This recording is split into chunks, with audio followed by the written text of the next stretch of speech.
Good morning बच्चों, test cues में आपका स्वागत है। तो अपन आज नीट का क्लास आप लोग को लेने जा रहा हूं मैं। सबसे पहले किसका क्लास लेने जा रहे हैं भाई? अपन नीट का। तो नीट में सबसे पहले आपको तो 4 से 5 घंटा आपको रेगुलर क्लास पढ़ना पड़ेगा, ठीक है? तभी आप क्या होंगे, सक्सेस हो जाएंगे, ठीक है? और इसमें जो नीट में जो मेन फोकस किया जाता है वो अधिकतर बायोलॉजी से किया जाता है। किससे किया जाता है भाई? बायोलॉजी से।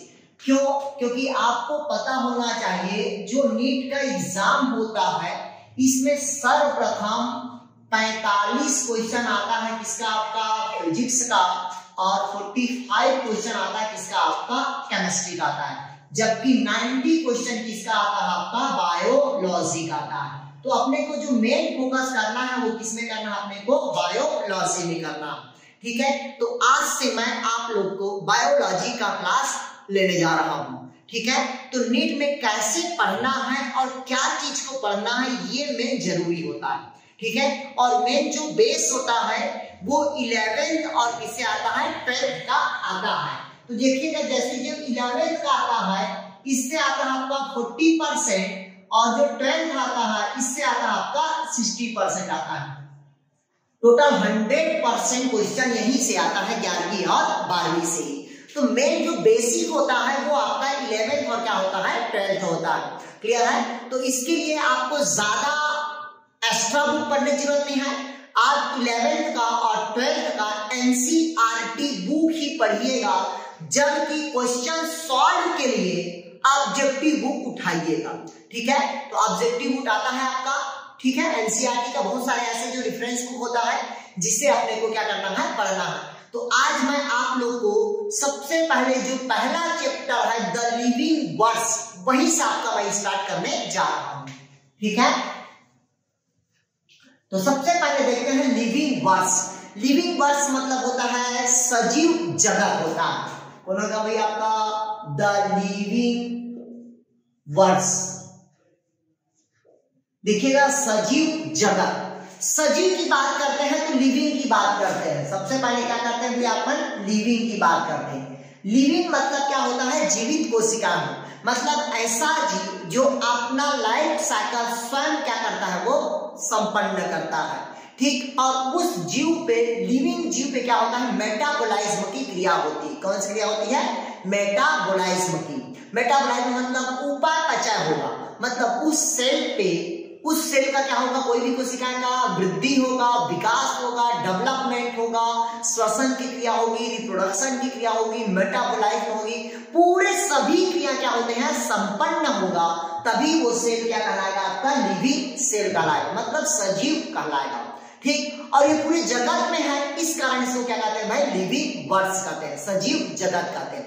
तो हमको जो अनुमानित प्राप्त हुआ है, मतलब एक अनुमान के अनुसार 5 से 30 मिलियन क्या होता है भाई? आपका जीव जंतु उपस्थित है। कितना मिलियन क्या होता है? ध्यान सुनिएगा, 5 से 30 मिलियन जीव जगत क्या है? उपस्थित है। कितना उपस्थित है भाई? आपका 5 से 30 मिलियन जीव जगत उपस्थित। ये क्वेश्चन को पूछता है कि एक अनुमान के अनुसार पृथ्वी में कितने जीव जगत उपस्थित है? तो 5 से 30 मिलियन जीव जगत क्या है? पृथ्वी में उपस्थित है। इस जीव जगत को 2 ग्रुप में बांटा गया है। कितने ग्रुप में बांटा गया है? 2 ग्रुप में बांटा गया है।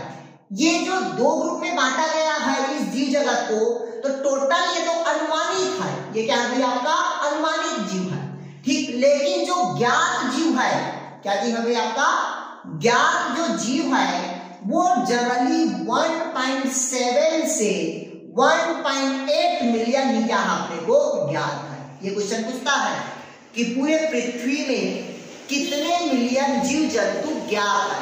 तो 1.7 से 1.8 मिलियन जीव जंतु ही क्या है? आपका ज्ञात है। अनुमान कितना है आपका? 5 से 30 मिलियन जीव जगत है, ठीक? लेकिन अपने को ज्ञात कितना? ये तो हो गया आपका पूरा क्या हो गया? अनुमानित है। ये ज्ञात कितना हुआ? 1.7 से 1.8 मिलियन जीव जंतु क्या अपने पास ज्ञात है। तो ये 1.7 से 1.8 मिलियन जो जीव जंतु है उसमें से 1.2 मिलियन, कितना मिलियन का आता है आपका?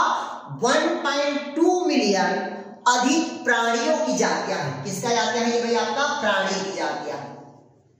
प्राणी जाति, मतलब ये क्या है आपका जंतु है, क्या है भाई आपका जंतु, मतलब 1.2 मिलियन जंतु अपने को क्या है ज्ञात है। क्लियर हुआ? 1.7 से 1.8 मिलियन क्या अपने को ज्ञात है, इसमें 1.7 से 1.8 मिलियन में से 1.2 प्राणी क्या है आपका जाति जंतु, मतलब जंतु को कितना ज्ञात हुआ है 1.2 मिलियन जंतु अपने को ज्ञात है। अब कहता है 0.5 से 0.6 मिलियन जो जाति है वो पादप जाति है। कौन सा जाति है आपका? पादप जाति है। क्लियर हुआ? मतलब 0.5 से 0.6 कौन सी जाति ज्ञात हुआ अपने पास? पादप जाति ज्ञात हुआ। क्वेश्चन आपसे पूछा कि पृथ्वी में कितने जीव जंतु अनुमानित है, तो अनुमानित कितना रहेगा? 5 से 30 मिलियन जीव जंतु क्या होगा? अनुमानित होगा। क्वेश्चन पूछा आपसे कि कितने जीव जंतु को पृथ्वी में ज्ञात किया गया है, तो 1.7 से 1.8 मिलियन जीव जंतु क्या है ज्ञात है। क्वेश्चन पूछा आपसे कि कितने जीव जंतु ज्ञात हुआ है, तो जीव जंतु कितना हुआ? 1.2 मिलियन जीव जंतु क्या हुआ ज्ञात हुआ। ये प्राणी पे हुआ, ठीक है। उसी प्रकार से 0.5 से 0.6 मिलियन ये कौन ज्ञात है आपका? पादप जाति ज्ञात है। क्लियर हुआ ना? फिर इन सभी ज्ञात में से सभी का साइज से मतलब संरचना, सभी का बनावट अलग अलग होता है। क्लियर हुआ? मतलब जो आकार होगा, जो प्रकार होगा, जो बनावट होगा, वो सब क्या होता है? डिफरेंट डिफरेंट है। मतलब इतने अधिक मात्रा में क्या होता है? डायवर्सिटी पाया जाता है। डायवर्सिटी मतलब होता है विभिन्नता पाए जाना, ठीक है, जिसको हम किसी भी जीव का अवलोकन नहीं कर सकते। क्लियर है? क्योंकि उसमें अधिक मात्रा में क्या होता है? विभिन्नता होता है। और ये जो विभिन्नता होता है क्या होता है आपका? विभिन्नता होगा। ये जो विभिन्नता होता है वो सिर्फ किसके कारण होता है? तो लैंगिक जनन के कारण होता है। ये क्वेश्चन पूछता है कि सभी प्रकार के जीव जंतुओं में जो विभिन्नता पाई जाती है वो किसके कारण होगा? तो वो किसके कारण होता है? लैंगिक जनन के कारण होता है। क्लियर हुआ? ये हो गया। फिर आप देखते हैं इसकी जो आवास के आधार पर, रहन सहन के आधार पर जीव जंतु को अलग अलग ग्रुप में क्या किया गया है? बांटा गया है। जैसे कि देखिएगा,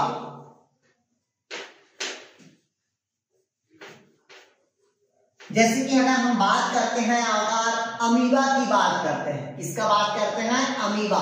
तो अमीबा को पादप के अंतर्गत नहीं लिया गया है, जबकि अमीबा को जंतु के अंतर्गत लिया गया है। किसके अंतर्गत लिया गया है? अमीबा। तो अमीबा का कोई भी साइड और शेप नहीं होता। क्लियर है? मतलब इसको दुनिया का अमरतत्व कहते हैं। अमरतत्व मतलब कभी भी मरने वाला ये जीव नहीं है। तो कौन कौन नहीं मरता?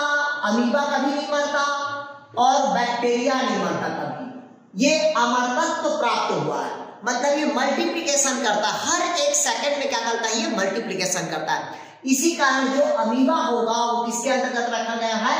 जंतु के अंतर्गत रखा गया। जबकि क्लेमाइडोमोनास को, किसको? क्लेमाइडोमोनास को किसके अंतर्गत रखा गया है? पादप के अंतर्गत रखा गया। किसके अंतर्गत रखा गया है? पादप। क्योंकि ये अधिक इसमें क्या होता है? विभिन्नता मिलता है। विभिन्नता मतलब होता है वेरिएशन होता है। तो ये जो वेरिएशन होगा वो किसके कारण होता है? मैं बता रहा था आप लोग को, लैंगिक जनन के कारण होता है। जबकि जो अमीबा होगा वो अमीबा किसके अंतर्गत आया? आपका जंतु का अंतर्गत आया। वहीं पास जो क्लेमाइडोमोनास होता है, ये जो क्लेमाइडोमोनास होगा वो किसके अंतर्गत आएगा? पादप के अंतर्गत आता है। जैसे कि अमीबा, तो अमीबा का कोई साइज और शेप नहीं होता, लेकिन क्लेमाइडोमोनास का साइज और क्या होता है? शेप होता है। क्यों? क्योंकि जो क्लेमाइडोमोनास होता है वो जनरली क्या होता है? आपका यूनिसेलुलर होता है, एक कोशिकीय होता है। क्लियर हुआ? पूरे पृथ्वी में है वो एक कोशिकीय भी होगा, बहुकोशिकीय जीव होगा।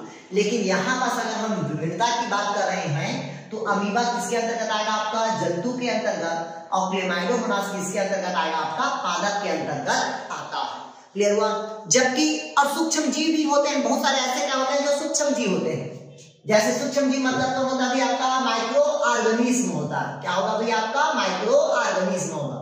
तो जो माइक्रो ऑर्गेनिज्म होगा जिसको हम नग्न आंखों से दिखाई नहीं देख पाते हैं, मतलब जिसको हम नग्न आंखों से देख नहीं सकते, वो सभी जीव किसमें कहलाता है? माइक्रो ऑर्गेनिज्म में कहलाता है। क्लियर हुआ? जैसे कि वायरस हो गया, ठीक है, ये हम सूक्ष्म आंखों से इसको दिखाई नहीं दे सकते, ठीक है। फिर इसी प्रकार से एक विशालकाय भी पौधा होता है। ये क्या होता है भाई आपका विशालकाय पौधा, विशालकाय पौधा। जैसे कि आपको पता है यूकेलिप्टस, क्या होता है भाई आपका यूकेलिप्टस।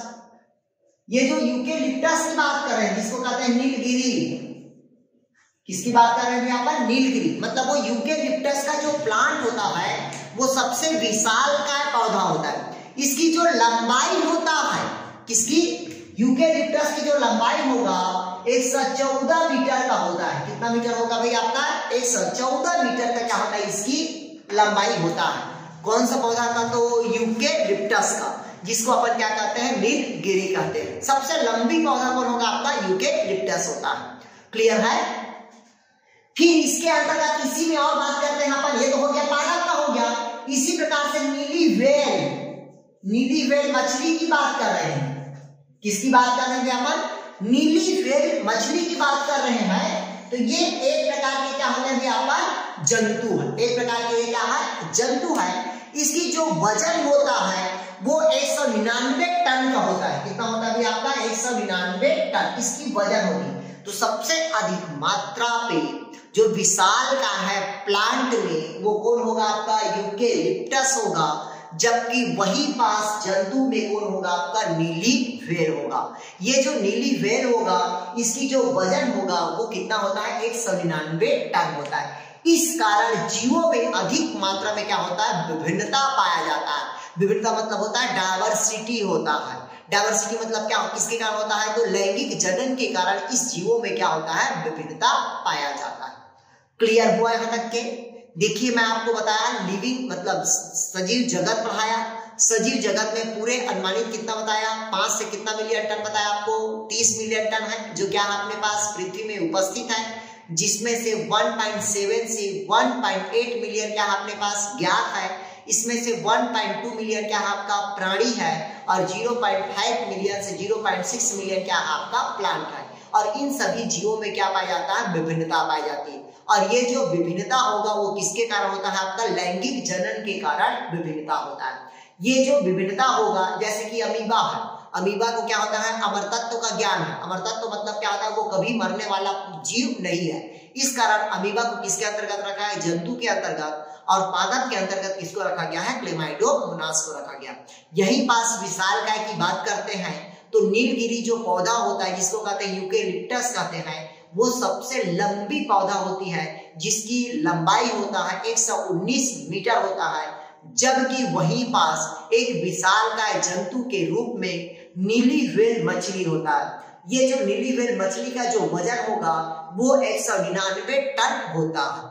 क्लियर हुआ? बस ये पॉइंट टू पॉइंट याद रखना अपने को नीट के लिए। अब इसके बाद देखते हैं ये सभी जीवों में क्या होता है? पोषण होगा, प्रजनन होगा, वृद्धि होगा, विकास होगा, तभी वो जीव क्या कहलाता है? अपने को सजीव जगत कहलाता है। क्लियर हुआ यार? तो सजीव जगत के क्या होते हैं? कुछ लक्षण होते हैं। सजीव जगत क्या फिर क्या होता है भाई? लक्षण होगा। इसको पूरे को याद रखना है अपने पास।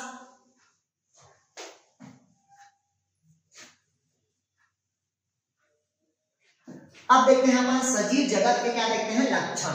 लक्षण मतलब इसका क्या होगा भाई? आपका कैमेंट्स होगा। तो ये देखिएगा कैमेंट्स।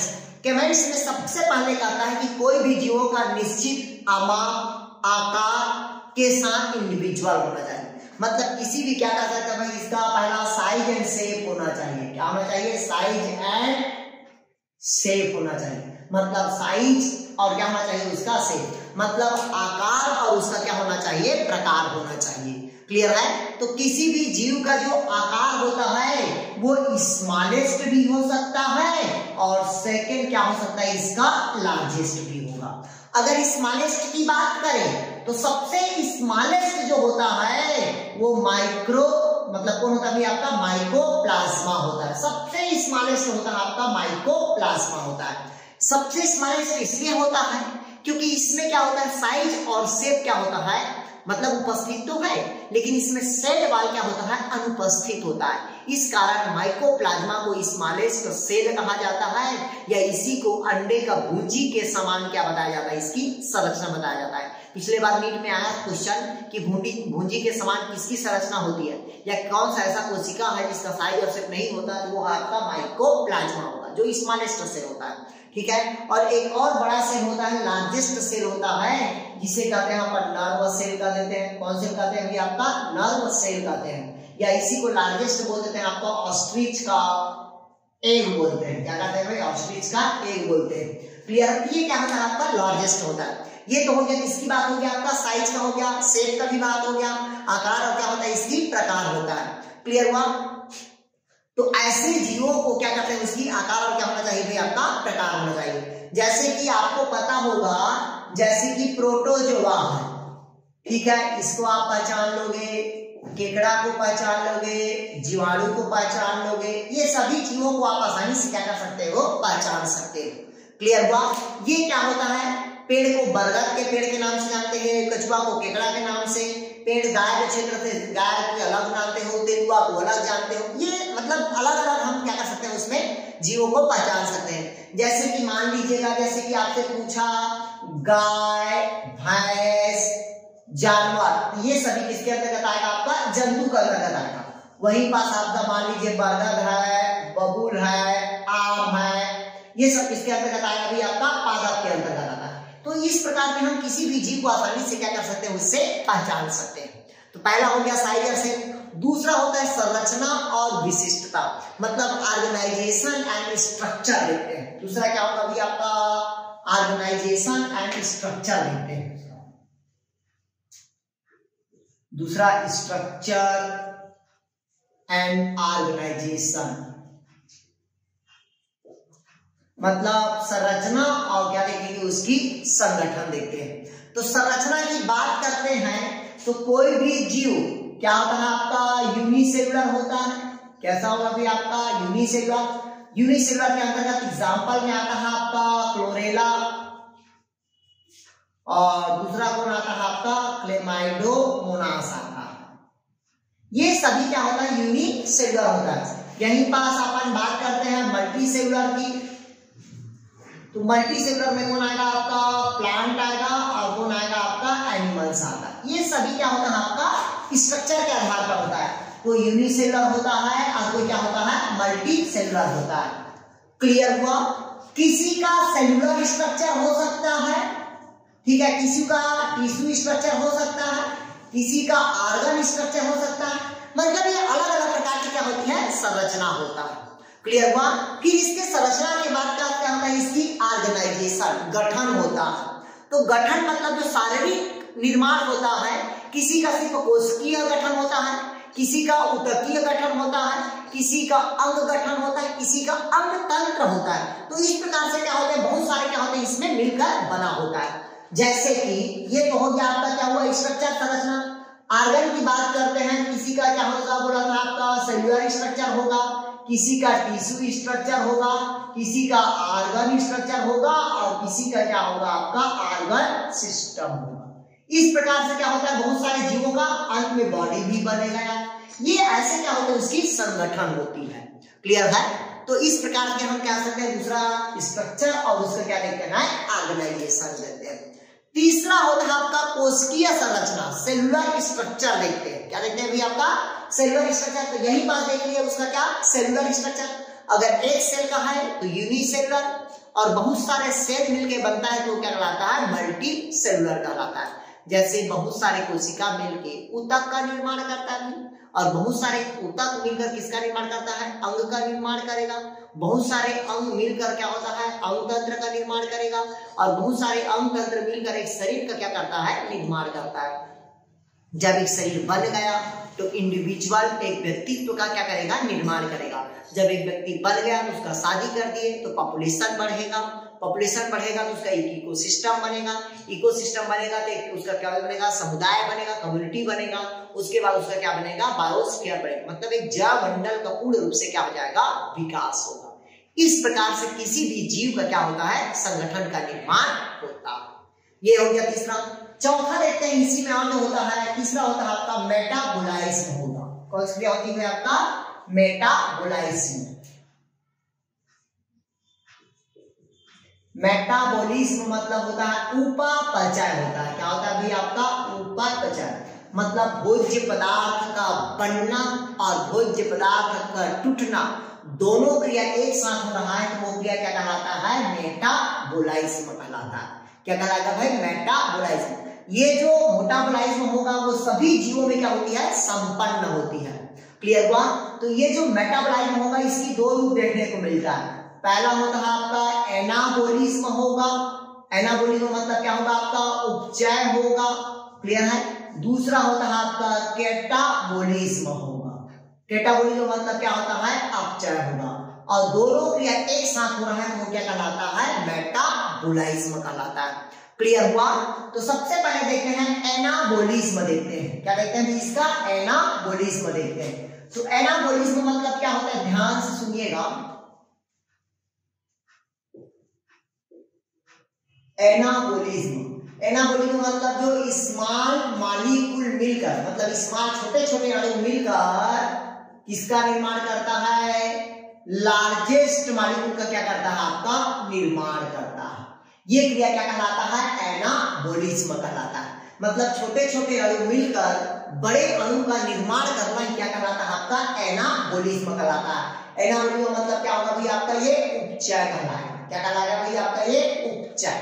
जैसे कि देखिएगा, जैसे कि कार्बन डाइऑक्साइड और वाटर ये जब दोनों मिलता है तो जब दोनों मिलता है किसकी प्रेजेंट में? सनलाइट की प्रेजेंट में। देखिएगा पौधों की उपस्थिति क्या होता है? क्लोरोफिल। सूर्य प्रकाश की उपस्थिति में कार्बन डाइऑक्साइड और जल से क्या करता है? क्रिया करता है और किसका निर्माण करता है? ग्लूकोज का निर्माण करता है। इस क्रिया के दौरान ऑक्सीजन और जल क्या होता है? बाहर निकालता है। तो देखिए यहाँ पर लिखा है छोटे छोटे अणु मिलकर बड़े अणु का निर्माण करता है। इस क्रिया को अपन क्या कहते हैं? एनाबोलिज्म कहते हैं। क्लियर हुआ? मतलब इसको क्या कहेंगे अपन? अपचय कहते हैं। यही पास दूसरा होता है जिसको कहते हैं कैटाबोलिज्म कहते हैं। कैटाबोलिज्म मतलब होता है अपचय कहते हैं। क्या कहते हैं इसको? अपचय। तो देखिएगा कैटाबोलिज्म क्या होता है? इसमें लार्ज मॉलिक्यूल, कौन सा मॉलिक्यूल भैया आपका? लार्ज मॉलिक्यूल स्मॉल मॉलिक्यूल में क्या होता है? ये टूटता है। तब ये क्या कहलाता है आपका? कैटाबोलिज्म। मतलब बड़ा अणु एंजाइम की उपस्थिति में छोटे छोटे अणुओं में टूटना ही क्या कहलाता है? आपका कैटाबोलिज्म कहलाएगा। क्लियर हुआ? मतलब आपसे क्वेश्चन पूछा कि लार्ज मॉलिक्यूल के स्मॉल मॉलिक्यूल में टूटना क्या कहलाया? तो कैटाबोलिज्म। स्मॉल मॉलिक्यूल मिलकर किसका मॉलिक्यूल का निर्माण करेगा? लार्जेस्ट मॉलिक्यूल का। तो देखिएगा ये जो कैटाबोलिज्म होगा ये क्या होता है? C6H12 और O6 ये किसकी प्रेजेंट में टूटता है? ऑक्सीजन के प्रेजेंट में। ये बनाता है आपका 6CO2 और 6H2O प्लस कितना बनाता है आपका? 38 ATP। तो देखिएगा बड़ा अणु को ऑक्सीजन की प्रेजेंट में छोटे छोटे अणुओं में तोड़ना ही क्या कहलाया? कैटाबोलिज्म होगा। तो क्वेश्चन पूछा आपसे कि एनाबोलिज्म किससे संबंधित है और कैटाबोलिज्म किससे संबंधित है? तो जो एनाबोलिज्म होगा ये फोटोसिंथेसिस से संबंधित है। किससे संबंधित है? प्रकाश संश्लेषण से। और जबकि मतलब जो कैटाबोलिज्म होगा ये किससे संबंधित है? तो आपका श्वसन से। श्वसन मतलब रेस्पिरेशन से। ये क्वेश्चन को पूछता है कि जो मेटाबोलाइज्म हो रहा है वो एनाबोलिज्म किससे संबंधित है? तो फोटोसिंथेसिस से मतलब प्रकाश संश्लेषण से। जबकि कैटाबोलिज्म किससे संबंधित है? तो वो किससे संबंधित है? आपका मतलब कैटाबोलिज्म किससे संबंधित है भाई? आपका श्वसन से संबंधित है। तो दोनों क्रिया एक साथ हो रहा है, इस कारण दोनों को एक साथ क्या कहते हैं? मेटाबोलाइज्म कहते हैं। क्लियर हुआ? कोई डाउट कहीं पास? ध्यान सुनिएगा, यहां से क्वेश्चन आता ही है, मैं पहले बता दिया हूं। स्मॉल मॉलिक्यूल छोटे छोटे अणु या स्मॉल मॉलिक्यूल मिलकर किसका निर्माण करेगा? लार्ज मॉलिक्यूल का। ये क्या कहलाया आपका? एनाबोलिज्म। इससे संबंधित है तो फोटोसिंथेसिस से। फिर पूछता है कैटाबोलिज्म बड़ा अणु मिलके मतलब बड़े बड़े अणु से किसका अणु बनता है, छोटे छोटे अणु का निर्माण होता है। और ये छोटे अणु क्या बना भैया आपका कैटाबोलिज्म। ये किससे संबंधित है, आपका रेस्पिरेशन से, मतलब श्वसन से संबंधित। क्वेश्चन पूछा कैटाबोलिज्म किससे संबंधित है, तो रेस्पिरेशन से बोलोगे।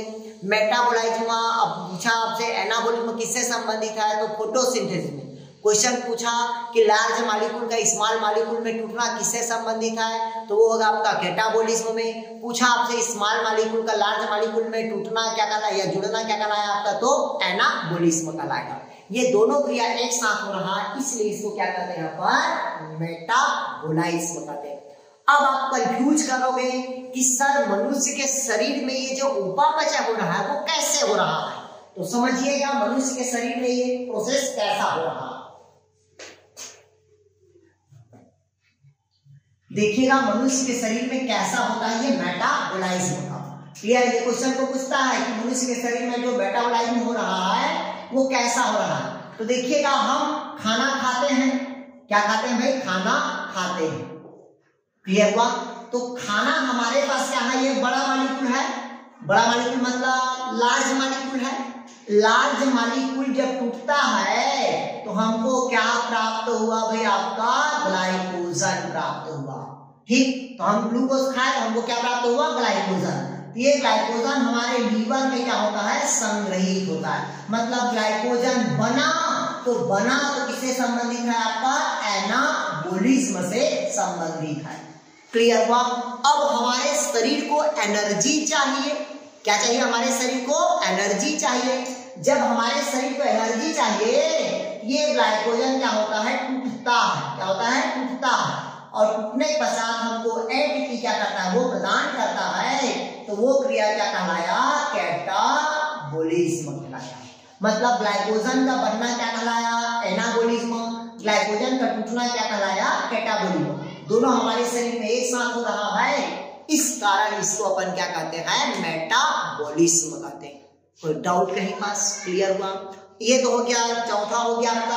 अब अगला देखते हैं रेस्पिरेशन देखते हैं। अगला स्ट्रक्चर क्या है इसका लक्षण, रेस्पिरेशन।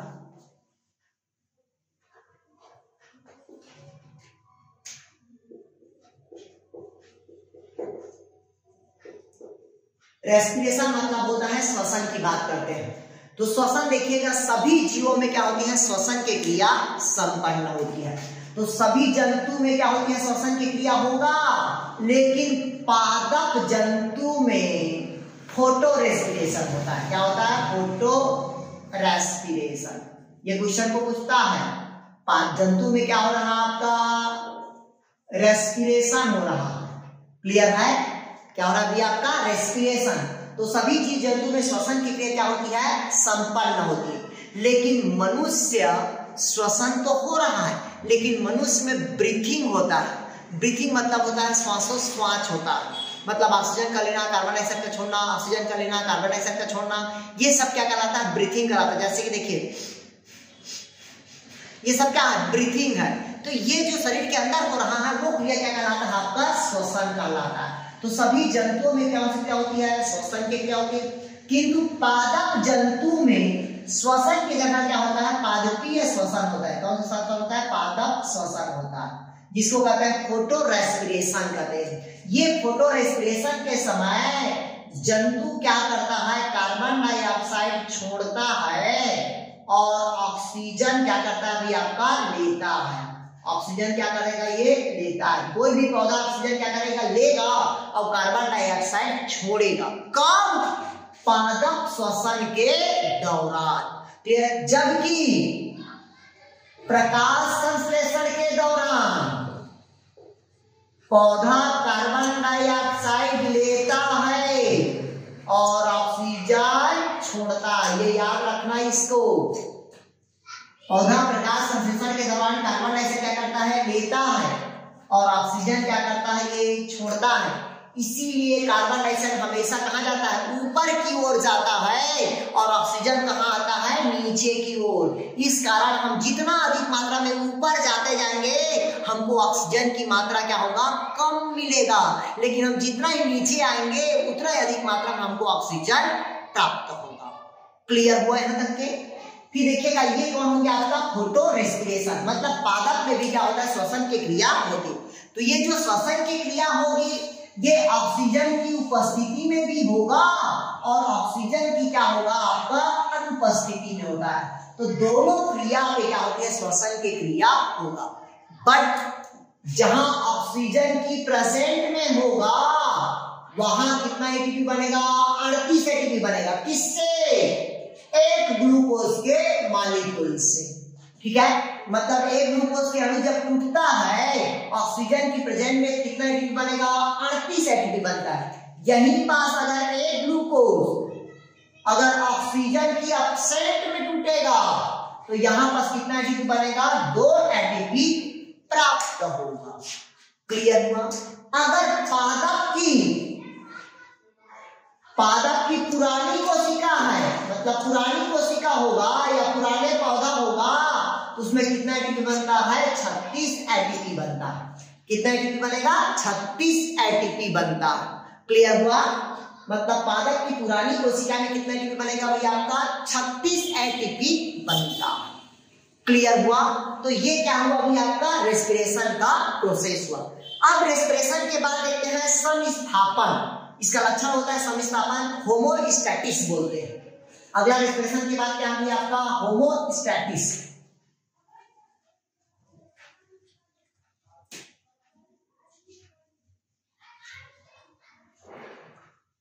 ये देखिएगा होमोस्टैटिस। होमोस्टैटिस मतलब होता है संस्थापन बोलते हैं, उसी को बोलते हैं समस्थापन। मतलब जीव में प्रतिरोध करने पर संतुलित अवस्था में रहने की अवस्था को ही अपन क्या करते हैं, अपन प्रतिस्थापन या समस्थापन करते हैं। जैसे कि मान लीजिएगा अभी ठंड है तो ठंड बढ़ गया है, ठीक है। तो ठंड बढ़ गया है, इसके प्रतिरोध उत्पन्न कर रहा है, मतलब हमारे शरीर को ठंड लग रहा है। तो इस ठंड से बचने के लिए हमारे शरीर में इसके प्रति क्या करते हैं, अनुकूलित आता है, एडाप्टेशन आता है। तब हम अपने शरीर को क्या करते हैं, अडॉप्ट कर पाते हैं। मतलब हम जैकेट पहनेंगे या स्वेटर पहनेंगे तब वो क्रिया क्या कहलाएगा, समस्थापन। मतलब वातावरण के अनुसार अपने शरीर को ढालना ही अनुकूलता या समस्थापन कहलाता है। क्लियर हुआ। मतलब पूरे शरीर के उपापचय क्रियाओं पर क्या करना है, नियंत्रण करना है, तब वो हमारा शरीर क्या होगा, होमोस्टैटिस कहलाता है, समस्थापन कहलाता है। लेकिन हमारे शरीर को जो समस्थापन करने का जो पूरे श्रेय जाता है वो किसको जाता है, तो किडनी के पास रहता है उसको जाता है। होमोस्टैटिस करता है, बैलेंस करता है। जो बोमन संपुट बोलते हैं वही हमारे शरीर को क्या करता है, बैलेंस करता है, होमोस्टैटिस कंडीशन पे रखता है, जो समस्थापन के कंडीशन पे अपने को रखेगा। क्लियर हुआ। फिर इसके बाद देखते हैं अपन न्यूट्रिशन। इसके बाद क्या होगा भाई आपका, न्यूट्रिशन। न्यूट्रिशन मतलब पोषण। तो सजीव जीव में भी क्या होता है भाई आपका, पोषण की क्रिया होती है। तो जो पोषण होता है वो डिफरेंट टाइप का पोषण होगा भाई, ठीक है। कुछ पोषण क्या होगा आपका, ऑटोट्रॉफिक होगा। क्या होगा भाई आपका, ऑटोट्रॉफिक, जो सूर्य प्रकाश की उपस्थिति में अपना भोजन स्वयं बनाएगा। कुछ क्या होगा भाई आपका, हेट्रोट्रॉफिक होगा, जो दूसरे जीव के ऊपर क्या रहता है आपका, भोज्य पदार्थ के लिए आश्रित होगा। कुछ ऐसे जीव होगा जो पैरासाइट होगा, कुछ ऐसे जीव होगा जो सेप्रोफिटिक होगा। क्या होगा भाई आपका, सेप्रोफिटिक होगा। कुछ ऐसे जीव होगा जो सिम्बायोटिक होगा। ये सभी न्यूट्रिशन के क्या है भाई आपका प्रकार है। कुछ ऐसे होता है जो इंसेक्टिवोरस होगा। ये सभी क्या है भाई आपका पोषण के प्रकार है। ऑटोट्रॉफिक मतलब ऐसा जीव जो सूर्य प्रकाश की उपस्थिति में अपना भोजन स्वयं बनाएगा, वो ऑटोट्रॉफिक होगा।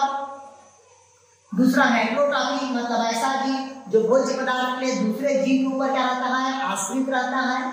पैरासाइट ऐसा जीव जो भोज्य पदार्थ के लिए जो दूसरे जीवों के शरीर के ऊपर या शरीर के अंदर पूर्ण रूप से क्या रहता है, आश्रित रहेगा, या अपूर्ण रूप से क्या रहता है, आश्रित रहता है, वो जीव क्या कहलाता है आपका पैरासाइट कहलाएगा। दूसरा होता है, अगला होता है सैप्रोफिटिक, मृतोप जीव जंतु मतलब ऐसा जीव जो सड़े गले मृत पदार्थ से जो अपना भोजन ग्रहण करेगा उसे क्या कहते हैं अपन, सैप्रोफिटिक कहेंगे। अगला होता है सिम्बायोटिक, ऐसा जीव जो जिसमें दो जीव एक साथ रह के जीवन यापन करें और दोनों जीव को फायदा हो, ऐसे जीवों को अपन क्या करते हैं, सिम्बायोटिक कहते हैं, सहजीव कहते हैं। इसका एग्जाम्पल होता है लाइकेन होता है। और मैं आपको बताना चाहता हूं कि जो लाइकेन होता है वो पिछले साल के नीट में पूछा है कि लाइकेन जो होता है वो सिम्बायोटिक है, जो शैवाल और कवक से मिलकर बना होता है, वो कहलाता है आपका लाइकेन। और यही लाइकेन है जो चट्टानों में पाया जाता है।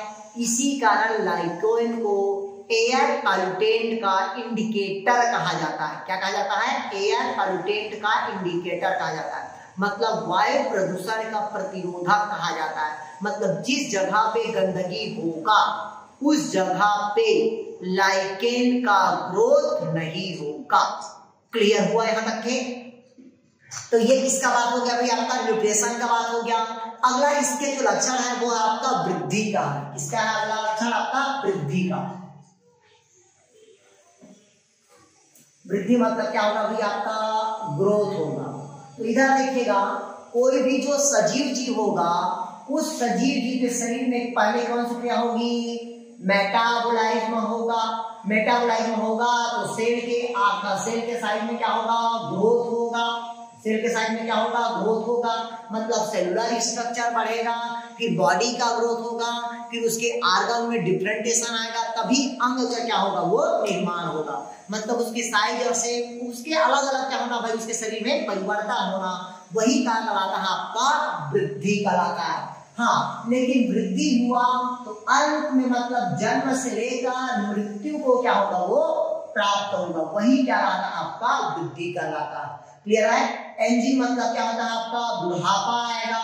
और कोई भी से क्या होता है, अगर वो प्राकृतिक मृत्यु होता है तो वो नेचुरल मृत्यु कहलाता है। क्या कहलाएगा भाई, आपका नेचुरल मृत्यु कहलाता है। अगर किसी कारणवश उसका डेथ होता है तो वो आकस्मिक मृत्यु कहलाता है, मतलब वो नेचुरल मृत्यु के अंतर्गत नहीं आता।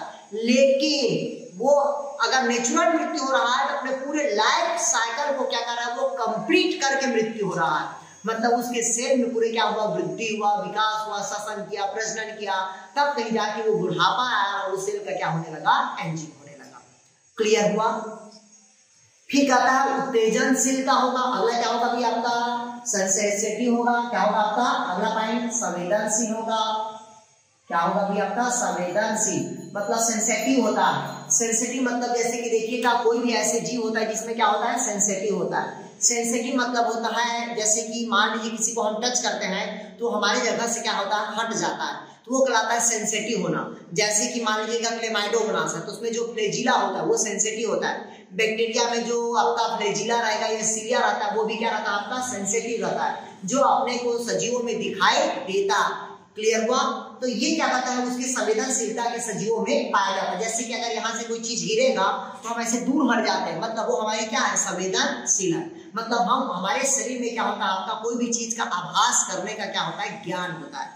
जो हमारे शरीर में संवेदन का काम करता है आपका ब्रेन कराता है।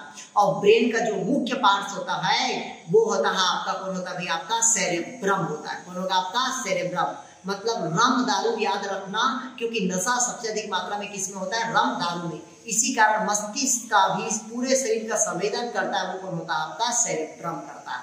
क्लियर हुआ? फिर इसके बाद होता है इसका रिप्रोडक्शन होगा। क्या होगा भाई, आपका रिप्रोडक्शन, मतलब कोई भी जीवों में क्या होगा, सजीव जीवों में क्या होता है, आपका प्रजनन की क्षमता पाई जाती है। इसकी क्षमता पाई जाती है आपका प्रजनन की। ये जो प्रजनन होगा ये 3 प्रकार के होगा भाई। पहला होता है आपका वेजिटेटिव रिप्रोडक्शन। पहला कौन होगा, वेजिटेटिव। दूसरा कौन होगा, आपका एसेक्सुअल रिप्रोडक्शन होगा। और तीसरा क्या होगा, आपका सेक्सुअल रिप्रोडक्शन होगा। पहला वर्धी प्रजनन, दूसरा अलैंगिक, और तीसरा क्या होगा, लैंगिक प्रजनन होगा। ठीक है, तो बहुत सारे जीवों में क्या होता है, इस प्रकार की इसमें लैंगिक जनन पाया जाता है। तो देखिएगा, जहाँ एक ही गैमेट मतलब यूनिक सेलुलर उसका शरीर के टुकड़ा में बट गया और जनन कर रहा है, वो कहलाता है आपका वेजिटेटिव रिप्रोडक्शन कहलाता है। लेकिन कोई गैमेट का एक ही भाग, जैसे प्लांट का कोई एक ही भाग नए थलस का निर्माण करता है, वो कहलाता है आपका एसेक्सुअल रिप्रोडक्शन। जहां 2 गैमेट भाग लेते हैं, मेल और फीमेल, या प्लस या माइनस, जहां 2 गैमेट की बात करते हैं वहां पर कौन सा रिप्रोडक्शन होता है, आपका सेक्सुअल रिप्रोडक्शन आता है। क्लियर हुआ। अगला होता है आपका जेनेटिक मटेरियल का लक्षण। अगला कौन सा कमेंट्स आएगा भी आपका जेनेटिक मटेरियल। जेनेटिक मटेरियल मतलब होता है आपका आनुवंशिक पदार्थ होगा। तो कोई भी जीवों में जो आनुवंशिक पदार्थ होगा वो दो ही प्रकार का होता है, एक तो आपका डीएनए होगा और दूसरा क्या होता है आपका आरएनए होता है। ये आनुवंशिक पदार्थ होता है जो एक पीढ़ी से दूसरे पीढ़ी में क्या करता है, ये स्थानांतरण करता है। यही हमारी एक पीढ़ी से दूसरे पीढ़ी में क्या होता है, आनुवंशिक पदार्थों का क्या करता है, ये आदान और प्रदान करता है। यहाँ पर जेनेटिक मटेरियल के रूप में कौन रहेगा, डीएनए और क्या रहेगा, आरएनए रहेगा। बट ये जो डीएनए होता है, ये जो आरएनए होता है, ये डबल स्टैंडर्ड होगा। कैसा होगा, डबल स्टैंडर्ड। तो डबल स्टैंडर्ड में जो डीएनए होगा वो ऐसा रहेगा, ये देखिएगा, ये डबल स्टैंडर्ड क्या होगा, डीएनए होगा। जबकि सिंगल स्टैंडर्ड की बात करें, किसका बात करते हैं भाई, सिंगल स्टैंड का, तो ऐसा रहेगा आपका सिंगल स्टैंड डीएनए रहेगा। क्लियर है। उसी प्रकार से अगर आरएनए की बात करें तो आरएनए कैसा रहेगा, डबल स्टैंड रहेगा और आरएनए क्या रहेगा आपका सिंगल स्टैंड रहेगा। दोनों प्रकार का होगा, डबल स्टैंडर्ड भी रहता है और सिंगल स्टैंडर्ड रहता है। क्लियर है, कोई डाउट कहीं पास। तो जो वायरस होता है उसमें क्या रहेगा आपका आरएनए पाया जाता है, और बैक्टीरिया रहेगा, प्लांट रहेगा, मनुष्य रहेगा, उन सभी में क्या रहता है आपका डीएनए पाया जाता है। अभी जो कोरोना वायरस है, कोरोना वायरस में आनुवंशिक पदार्थ क्या है आपका आरएनए होता है। क्लियर हुआ। वायरस में हमेशा जेनेटिक मटेरियल क्या रहता है आपका आरएनए पाया जाता है। क्लियर है। जबकि बैक्टीरिया में, पादप में, मनुष्य में आनुवंशिक पदार्थ क्या पाया जाता है, डीएनए पाया जाता है, जो एक पीढ़ी से दूसरे पीढ़ी में क्या होता है, स्थानांतरण करता है। क्लियर हुआ।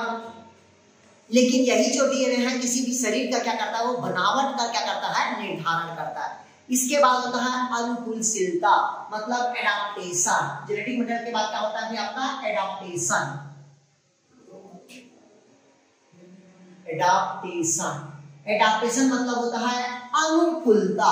अनुकूलता मतलब वातावरण के अनुसार अपने शरीर को ढालना ही क्या कहलाता है आपका अनुकूलता।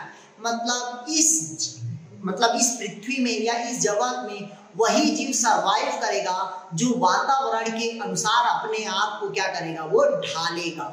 जैसे कि अभी मान लीजिएगा कोरोना काल चल रहा है, मतलब आपको मास्क लगाना जरूरी है, तो मास्क लगाना मतलब वातावरण के अनुसार आप अपने आप को क्या कर लिए, ढाल लिए, तो वो कहलाता है आपका अनुकूलता है, मतलब एडाप्टेशन कहलाता है। जैसे कि जो जीरोफिटिक प्लांट, मतलब मरुस्थली जगह में उगने वाले पौधे, मतलब रेतीला जगह में उगने वाले पौधे, उसकी जो पौधे की पत्ती होती है वो मोटी और पांसल होती है। इसलिए होता है क्योंकि उस पौधे की पत्ती में वाष्पोत्सर्जन की क्रिया क्या होती है, कम होती है। जब वाष्पोत्सर्जन की क्रिया कम होती है तो वो पौधे की जो पत्ती होता है वो जल का वाष्पोत्सर्जन क्या करता है, कम करता है। मतलब वो पौधे वाटर को या जल को क्या करता है, वो संग्रहित करके रखता है। क्यों? क्योंकि वो वातावरण के अनुसार अपने आप को क्या कर लिया, वो अनुकूलित कर लिया।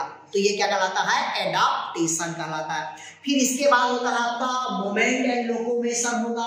क्या होगा भाई आपका मूवमेंट एंड लोकोमोशन। मतलब मूवमेंट मतलब देखिएगा गति होता है। मूवमेंट मतलब क्या करना, गति। जैसे कि हम हैं तो हम ऐसे ऐसे कर रहे हैं, वो हमारा क्या कहलाया, गति कहलाता है। हम एक स्थान से दूसरे स्थान में जा भी रहे हैं लेकिन एक ही स्थान पे है, लेकिन अपने शरीर को हम ऐसे ऐसे क्या कर रहे हैं, गति कर रहे हैं। लोकोमोशन, एक स्थान से दूसरे स्थान में जाना, वो कहलाता है आपका लोकोमोशन। जैसे कि हम बिलासपुर से अगर हम मोटरसाइकिल में जा रहे हैं, कार से जा रहे हैं रायपुर, तो वो हमारा क्या हुआ, गति कहलाया। लेकिन हम एक ही जगह हैं और सिर को ऐसे ऐसे हिला रहे हैं, वो हमारा क्या कहलाया, मूवमेंट कहलाया, गति कहलाता है। तो ऐसे बहुत सारे जीवों में क्या होता है, मूवमेंट और क्या होता है आपका गति होता है, जो वातावरण के अनुसार अपने आप को क्या कर रहे हैं, वो गति और मूवमेंट में भाग लेते हैं। ठीक है, तो आपको पता होना चाहिए कि मूवमेंट और गति के लिए क्या होता है भाई आपका सिलिया रहेगा और दूसरा क्या रहता है आपका फ्लैजिला होता है, जो मूवमेंट और लोकोमोशन में क्या करता है, वो भाग लेता है। फिर कोई भी जीवों में क्या होना चाहिए आपका, इवोल्यूशन होना चाहिए। जैसे क्या होना चाहिए, अगला कैरेक्टर क्या कहता है आपका इवोल्यूशन। इवोल्यूशन इवोल्यूशन मतलब जीवों का क्या होना चाहिए, विकास होना चाहिए। देखिएगा, बुरा मत मानिएगा, अभी कोरोना का चल रहा है, हम क्या लगा रहे हैं, मास्क लगा रहे हैं। तो जब मास्क लगा रहे हैं, इसमें क्या लगा रहे हैं, चश्मा लगा रहे हैं, और कान में क्या लगा रहे हैं, अपने पास रबड़ को लगा रहे हैं, ऐसे मास्क को, तो हमारा आने वाला बच्चों का जो कान होगा वो ऐसे हो जाएगा। क्यों? क्योंकि ये क्या हो रहा है, इवोल्यूशन हो रहा है, मतलब जीवों में धीरे धीरे क्या होना, चेंजेस हो रहा है, और वातावरण के अनुसार हम अपने आप को क्या कर रहे हैं, वो अडाप्ट कर दे रहे हैं। तो आने वाले जो हमारे बच्चे रहेगा उसका कान कैसे हो जाएगा, ऐसे हो जाएगा। तो जब ऐसे हो गया तो वो क्या कहलाता है, इवोल्यूशन कहलाता है, विकास कहलाएगा। क्लियर हुआ? तो विकास मतलब समझ गया, कोई भी जीवों का नए आना क्या कहलाता है, वो इवोल्यूशन कहलाता है। ठीक है, और ये जो इवोल्यूशन के साथ साथ कुछ उपार्जित लक्षण भी आता है। उपार्जित लक्षण मतलब वंशागति होता है। जैसे कि अगर हमारा पापा का मान लीजिएगा कुछ मोमेंट होता है, वो हमारे में आ गया, हमारा मोमेंट हमारे बच्चे में चला गया, वो होता है उपार्जित लक्षण। जैसे कि मान लीजिएगा, जैसे हमारे शरीर का अपेंडिक्स हमारे पापा का में भी था, हमारे में था, वो क्या हुआ, उपार्जित लक्षण हो गया। क्लियर हुआ? समझ रहे हो ना? मतलब इस प्रकार का क्या होता है भाई, आपका वो उपार्जित लक्षण होता है। इसके बाद देखते हैं अगला जो लक्षण है, उत्सर्जन। उत्सर्जन मतलब होता है एक्सक्रिएशन। क्या होता है भाई आपका, एक्सक्रिएशन। एक्सक्रिएशन मतलब उत्सर्जन। सभी जीवों में क्या होता है, उत्सर्जन की क्रिया होती है, मतलब शरीर में अवशिष्ट पदार्थ को शरीर से बाहर निकालने की क्रिया को अपन क्या कहते हैं भाई, उत्सर्जन कहते हैं। ये जो उत्सर्जन होता है वो जनरली 3 प्रकार का होगा। एक तो होता है यूरिया का उत्सर्जन, उसको कहते हैं यूरियोटेलिज्म कहते हैं। दूसरा होता है आपका अमोनिया का उत्सर्जन, किसका सिक्रेशन करता है आपका, अमोनिया का, उसको अमीनोटेलिज्म कहते हैं। तीसरा होता है आपका यूरिक एसिड का सिक्रेशन करता है, उसको यूरियोकेटालिज्म कहते हैं। मतलब 3 प्रकार के जीवों में क्या होता है, उत्सर्जन होता है। जो यूरिया का उत्सर्जन करेगा उसको यूरियोटेलिज्म कहते हैं, जो अमोनिया का उत्सर्जन करेगा उसको अमीनोटेलिज्म कहते हैं, जो यूरिक एसिड का उत्सर्जन करता है उसको यूरियोकेटालिज्म कहते हैं। क्लियर हुआ? तो देखिएगा, मनुष्य जो होगा वो यूरिया का उत्सर्जन करेगा, जो जल में पाए जाते हैं वो अमोनिया का उत्सर्जन करेगा, जैसे छिपकली और काकरोच हो गया। ठीक है, ये सब किसका उत्सर्जन करता है, यूरिक एसिड का। इस कारण जहां यूरिक एसिड करता है वहां पर शरीर हमारा क्या हो जाता है, जल जाता है। तो ये किसका हो गया, उत्सर्जन हो गया। अगला जो इसी का पॉइंट होता है वो लाइफ साइकिल आता है। अगला कौन सा पॉइंट आएगा भाई, लाइफ साइकिल आएगा। लाइफ साइकिल मतलब जीवन चक्र होता है। तो देखिएगा, जो लाइफ साइकिल होगा, किसी जीव का 0 से 1 मिनट तक रहता है, किसी का 62 साल रहता है, किसी का 20 साल रहता है। मतलब वो अपने जीवन साइकिल को पूरी क्रिया को संपन्न करने के बाद उसकी जो मृत्यु होती है तो वो कहलाता है आपका लाइफ साइकिल कहलाता है। मतलब जन्म से लेकर मृत्यु तक की अवस्था क्या कहलाता है, वो उसका जीवन चक्र कहलाता है। इन सभी क्रियाओं से उसको क्या करना रहता है, गुजरना पड़ता है। क्लियर हुआ? फिर अंत में क्या होता है, आपका मृत्यु होगा भाई। अंत में क्या होगा, आपका मृत्यु।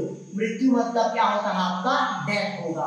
तो जन्म से लेकर मृत्यु तक की अवस्था क्या कहलाता है आपका भाई, डेथ कहलाता है। क्लियर है? मतलब सभी क्रियाओं को जीवों में क्या होती है, संपन्न होती है, तभी कोई जीवों का क्या होता है, अंत में मृत्यु होगा। ठीक है, तो आज इतना ही पढ़ाते हैं। कल से आप लोग का जो टॉपिक होगा वो क्लासिफिकेशन ऑफ लिविंग वर्ड्स होगा।